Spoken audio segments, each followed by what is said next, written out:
नमस्कार, आप देख रहे हैं माय भारत न्यूज। मैं हूं आपके साथ स्नेहा तिवारी। माय भारत के खास कार्यक्रम आज के इतिहास में आप सभी का स्वागत है। आइए नजर डालते हैं 14 नवंबर की महत्वपूर्ण घटनाओं पर। 14 नवंबर 1889 को स्वतंत्र भारत के प्रथम प्रधानमंत्री पंडित जवाहरलाल नेहरू का जन्म हुआ था। इस दिन को बाल दिवस के तौर पर भी मनाया जाता है। 14 नवंबर 1889 को उत्तर प्रदेश के इलाहाबाद में जन्मे पंडित जवाहरलाल नेहरू को बच्चों से खासा लगाव था। बच्चे उन्हें चाचा नेहरू कहकर पुकारते थे। पंडित जवाहरलाल नेहरू का जन्म 14 नवंबर 1889 को इलाहाबाद में हुआ था। उन्होंने अपने प्रारंभिक शिक्षा अपने घर पर निजी शिक्षकों से प्राप्त की थी। 15 साल की उम्र में वे इंग्लैंड चले गए और वहां 2 साल रहने के बाद उन्होंने कैम्ब्रिज विश्वविद्यालय में प्रवेश लिया, जहां से उन्होंने प्राकृतिक विज्ञान में स्नातक की डिग्री प्राप्त की।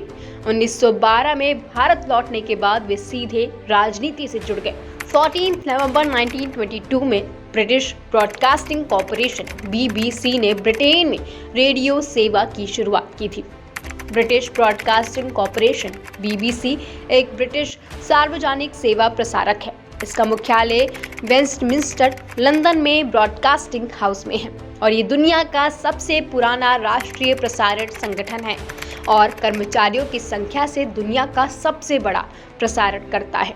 अपनी शुरुआत से द्वितीय विश्व युद्ध इसकी शुरुआत हुई थी, तब से लेकर आज तक 21वीं शताब्दी तक BBC ने ब्रिटिश संस्कृति में एक प्रमुख भूमिका निभाई है। इसे द बीब और चाची भी कहा जाता है। भारत में बाल दिवस 1964 से 14 नवंबर को मनाया जाने लगा। भारत में 1964 से पहले तक बाल दिवस 20 नवंबर को मनाया जाता था, लेकिन जवाहरलाल नेहरू के निधन के बाद उनके जन्मदिन अर्थात 14 नवंबर को बाल दिवस के रूप में मनाने का फैसला किया गया। कई देशों में 1 जून को बाल दिवस के तौर पर मनाया जाता है।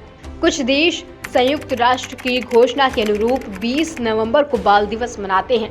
नेहरू जी को बच्चों से बड़ा स्नेह था और वे बच्चों को देश का भावी निर्माता मानते थे। बच्चों के उनके प्रति इस स्नेह भाव के कारण बच्चे भी उनसे बेहद लगाव और प्रेम रखते थे और उन्हें चाचा नेहरू कहकर पुकारते थे। यही कारण है कि नेहरू जी के जन्मदिन को बाल दिवस के रूप में मनाया जाता है। 14 नवंबर 1969 में अपोलो 12 को प्रक्षेपित किया गया था, जो 3 अंतरिक्ष यात्रियों को लेकर आकाश के अनंत गहराइयों को पार करते हुए चंद्रमा पर पहुंचा था। अपोलो 12 यह अपोलो कार्यक्रम का 5वां और चंद्रमा पर उतरने वाला दूसरा मानव अभियान था। इस अभियान में Pete Conrad, Richard Gordon, Alan Bean शामिल थे। यह अभियान चंद्रमा पर अवतरण की अचूकता के लिए एक जांच था।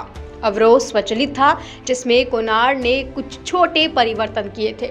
अपोलो 11 अभियान अपने निर्धारित जगह से काफी बाहर उतरा था, लेकिन ये अभियान सही जगह पर उतरा। इस अभियान के 200 मीटर की दूरी पर सवेयर 3 यान पड़ा है, जो कि वहां पर अप्रैल 1967 में पहुंचा था। कोनार्ड और बिन ने चंद्रमा की सतह पर 2 बार कुल 4 घंटे बिताए थे। दोनों ने चंद्रमा की मिट्टी और पत्थरों के टुकड़े जमा किए, चंद्रमा की भूमि पर सौर, वायु, चुंबकत्व, भू हलचलों को मापने के लिए उपकरण स्थापित किए और परिणामों को पृथ्वी पर भेजा। आइए नजर डालते हैं 14 नवंबर को जन्मे खास व्यक्तियों पर। 14 नवंबर 1926 में पीलू मोदी का जन्म हुआ था, जो कि स्वतंत्र पार्टी के प्रमुख नेता और भारत में उदारवादी और मुक्त आर्थिक नीतियों के समर्थक थे। 14 नवंबर 1922 में बुत्सरघाली का जन्म हुआ था, जो कि संयुक्त राष्ट्र संघ के 6ठे महासचिव थे। 14 नवंबर 1889 में पंडित जवाहरलाल नेहरू का जन्म हुआ था, जो कि भारत के प्रथम प्रधानमंत्री थे।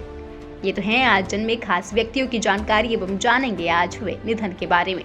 14 नवंबर 1967 में CK नायडू का निधन हुआ था, जो कि भारत के क्रिकेट टीम के प्रथम टेस्ट कप्तान थे। 14 नवंबर 2013 में हरिकृष्ण देवसरे का निधन हुआ था, जो कि प्रसिद्ध बाल साहित्यकार और संपादक थे। 14 नवंबर 2010 में लक्ष्मी चंद जैन का निधन हुआ था, जो कि भारत के प्रसिद्ध अर्थशास्त्री थे। 14 नवंबर 1977 में भक्ति वेदांत स्वामी प्रभुपाद का निधन हुआ था, जो कि प्रसिद्ध गौड़ीय वैष्णव गुरु और धर्म प्रचारक थे।